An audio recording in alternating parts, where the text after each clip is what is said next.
Good afternoon, everybody, and welcome to Faith Chats. I'm your host, Andrew Burnett, and as always, our topic is faith, family, freedom, and America. Today, my special guest is no other than Daniel Knudsen. I'll let him tell you a little bit about him. Daniel, how are you doing today? Hey, I am doing well. I am a filmmaker. I work in media. I work in Hollywood, and then I also, I do everything I can to try to keep the freedoms that we have here in America. My mom's family is from Poland, and a lot of my cousins all grew up in communist Poland, so I know firsthand the difference of what a free society means if you have a chance to grow up in one. So I'm hopeful that we can keep that here. So I'm thankful for what you're doing, Andrew. So, I'm very excited about our conversation today. You had sent me a message on LinkedIn and you was like, "Hey, if you want an interesting interview, I I got one for you." And you sent me your movie that you made called Eternal Theater. Share with us a little bit about the message behind that, if you would.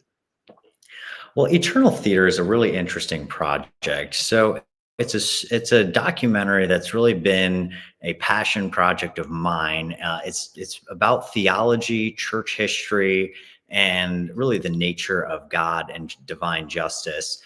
I grew up in a religious environment that taught, if you believe the way we believe, you go to heaven, and everyone else who doesn't believe the way we believe is, going to be eternally tortured.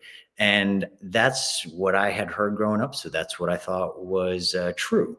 And as I got older and started doing a lot more research and a lot more, and as I got a lot more life experience, I saw that the early church really did not teach that. And the initial Christian message, where it was really powerful, especially in those first 500 years of the Christian faith, the message was one of universal salvation, that God was ultimately redeeming all of creation. And that's why it was a message that was transforming the globe. And that really changed around the time of Constantine, after Constantine legalized Christianity in uh, what was then the Byzantine Empire, that kind of grew into what we know of today as the Catholic Church.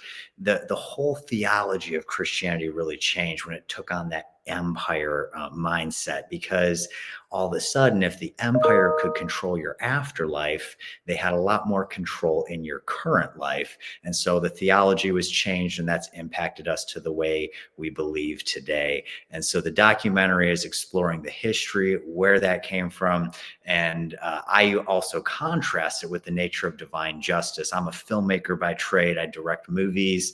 I directed a number of different films. Most recently, Dinosaur Cove, a fun family kids movie. And there's no way as a director I could write a hero that would say to everyone, "Hey, you've got to love me or else I am going to torture you forever. You got to do what I say or else I will torture you forever."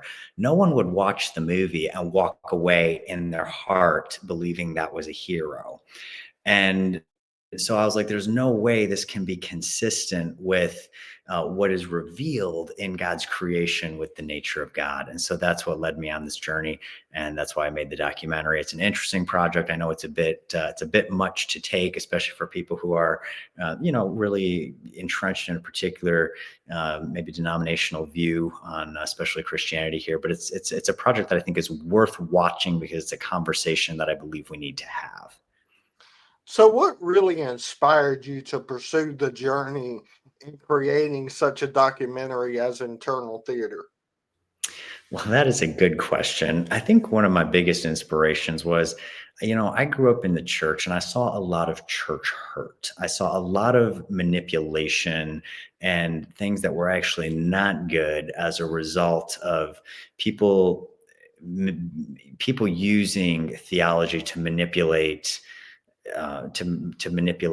people's behavior. And it never works at the end of the day. And unfortunately, in a lot of our well-meaning churches, the agenda is more important than the truth.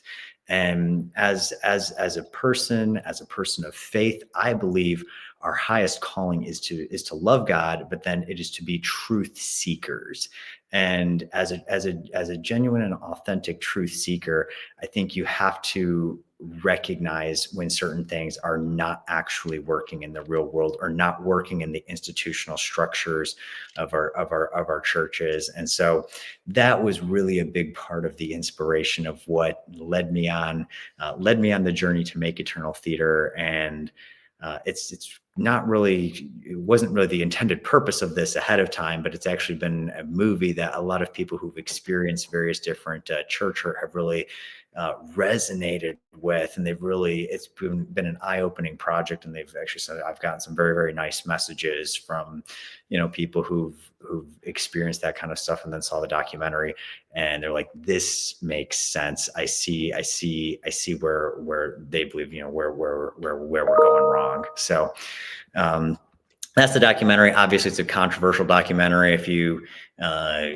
teach universal salvation and it comes out in a Christian context, there's a lot of very good believers. I would have been one of them at one time who strongly reject that message. So it's not always welcome as far as people coming to this message, but it definitely has had some people really, really resonate with the particular documentary. Yeah, but with the universal message, I have to disagree with you on certain things because here's the reason why. Jesus talked in the Bible more about hell than he ever discussed heaven. Oh, you're absolutely right. He talked about hell more than he talked about heaven, but he talked 5 times as much about money as he talked about heaven and hell combined. So the message of Jesus goes far beyond what happens to us in the next life. It's a message that applies to us right here and now, and it's the kingdom. Jesus said, "The kingdom of God is within you." And I think that's a key point that we kind of miss in a lot of our churches today, because Christianity has been centered around, an afterlife retirement package. If you sign up, you say the prayer, you do the right things, this is what you get when you die. But Jesus's message is also to us here and now. So share with us where filmmaking actually came into the picture for you. So I wanted to be a director since I was 3 years old. I always wanted to be a director. I love stories. I love filmmaking. I think that I just think stories are magical. I've always loved it, and I'm one of the kids that, in a way, never grew up. I wanted to be a director since I was 3 years old, and I was very, very fortunate to have the chance to direct a lot of movies. And I still love storytelling. Everything is changing. My industry probably won't exist in the next 5 years because AI will completely take it over. But I still love storytelling, and I still want to be a part of making media that is meaningful in people's lives. So who would you say were some of the earliest influences, or what was it a movie that you seen that really encouraged you to go this route? Oh, that's a good question. As far as movies that really encouraged or inspired me, I think growing up I saw Ben Hur, and I remember that movie being one that really inspired me to want to make movies with good old Charlton Heston. He's actually from my home state of Michigan, so little connection there. But I I wanted to make movies from an early age. I didn't actually watch many movies, but it was always just something I wanted to do. So I think sometimes there's special dreams that God puts in people's hearts, and it's stuff that they love, they want to do. And I think I always say I think we owe it to our creator. If you have a dream to do something, and it may or may not work. I work other jobs. Today I was working construction all day. I work other jobs. I do other things, but I still believe you owe it to your creator to pursue the things that God has put in your heart, that you just have to make an effort and try to do those things. So I have to ask, has there ever been a celebrity that you have met that's given you a piece of advice that impacted who you are today? Oh, well, that is a great question. And the answer is yes. I was acting in a movie once with John Rhys Davies. He's Gimli in Lord of the Rings. If you don't recognize that name, he's got the axe. And he told me that if you want to, he said, there are 10,000 other people in this industry that are looking to take your job, your specific job. He said, You have to treat every project as if it is your last. And he said, today the phone is ringing, but there's no guarantee on tomorrow. So make the most of every moment, make every moment count.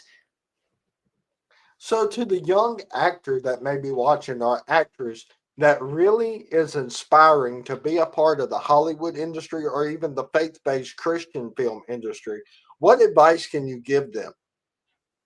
Oh, that's a great question. I would say the best advice that I feel like I could give to anyone would be know like have a solid come to a solid place of who you are as a person. So many people get into this industry because they're looking for validation, they're looking for significance, they're searching for an industry to fill to fill who they are as a person. And my advice would be figure that out first, because this industry is a walk in the park, but it's Jurassic Park. It is a cruel place. It is a rough industry, and unfortunately, even in the faith-based side of it, it's a very competitive, aggressive field to work in.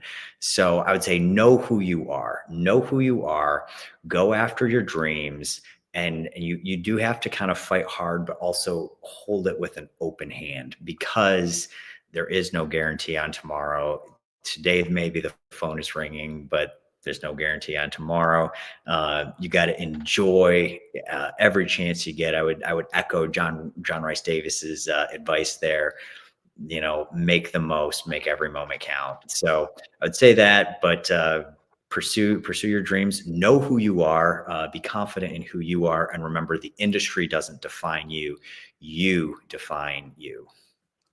It's a saying among us media professionals, if I only knew then what I knew now. What challenges have you faced as a filmmaker in the beginning that you can help future filmmakers not face that same challenge? That is a really good question. If I only knew then what I know now, I would say learn about the business of film before getting into film, trying to make films. There's a reason why we call this show business. It's not show art, it's show business. And if you understand the business side, it'll change some of the decisions that you're going to make. A lot of people get into the film industry. They just want to, they have a good, genuine heart. They want to tell stories. They make movies that nobody watches, and they lose a lot of money for investors, and people walk away very discouraged. So I would say learn the business side, learn what sells, learn about marketing, and then figure out what kind of projects you can make that will work within the scope of the industry. Because I made some movies that did not perform very well, and then I made some that performed much, much, much, much, much better. So I've kind of run the whole gambit here. I joke with people. The very first movie I directed was this movie called Creed of Gold, and we won a Screen Rant award in the it was in the worst movie poster of the year category. Now, for me, I was honored by that because all the other winners were A-listers. So I was like, hey, if Screen Rant is picking my movie, even if it's in the worst movie of the year category, I'm honored to be included with Robert Downey Jr. and all these other great actors and stars.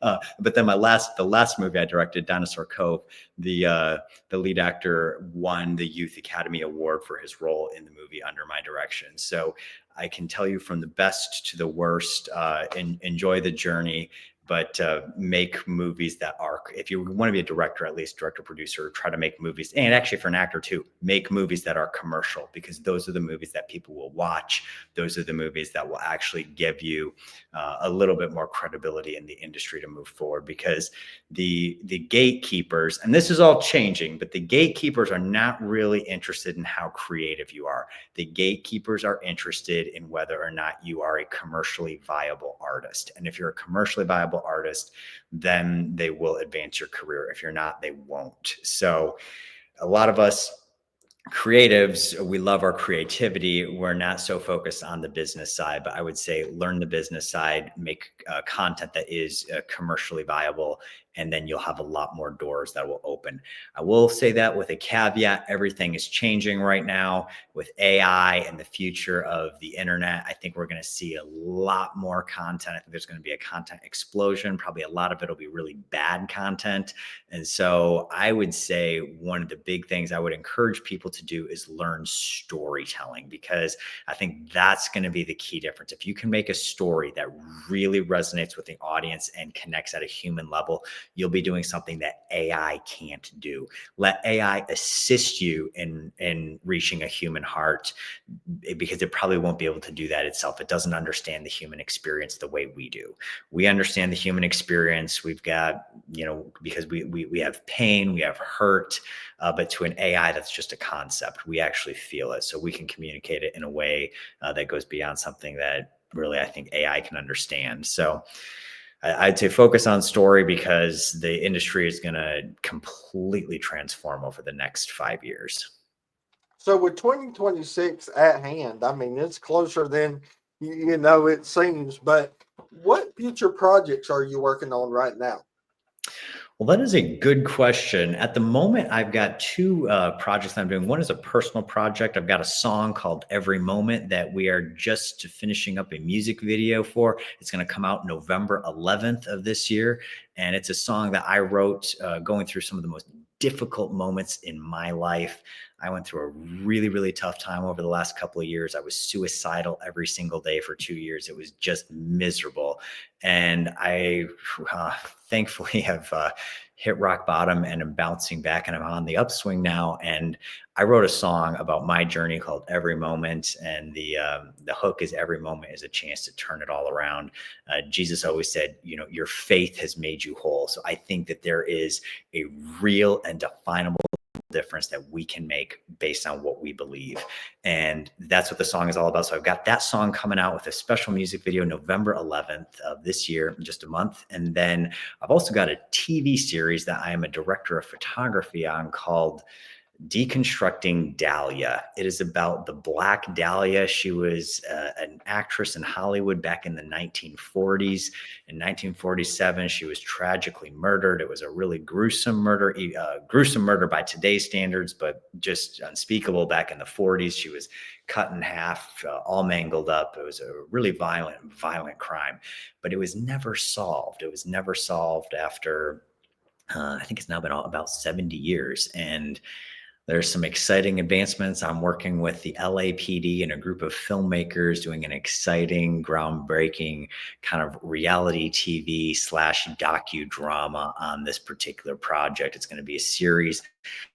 I don't have any specific details on release dates at this point, and I feel that's probably all I can say, because I've signed a whole lot of NDAs with what we can talk about and what we can't talk about on the project. But it's a fun project. I love it because it is all about shining the brightest light of justice and redemption and truth on one of the darkest unsolved crimes in history. So look forward to that, Deconstructing Dahlia. Well, Daniel, thank you so much for your time today. God bless you. And I look forward to our next conversation. Our viewers can find out more information about you by going to your Instagram account, instagram.com/Daniel Knudsen DK. Thank you so much for your time.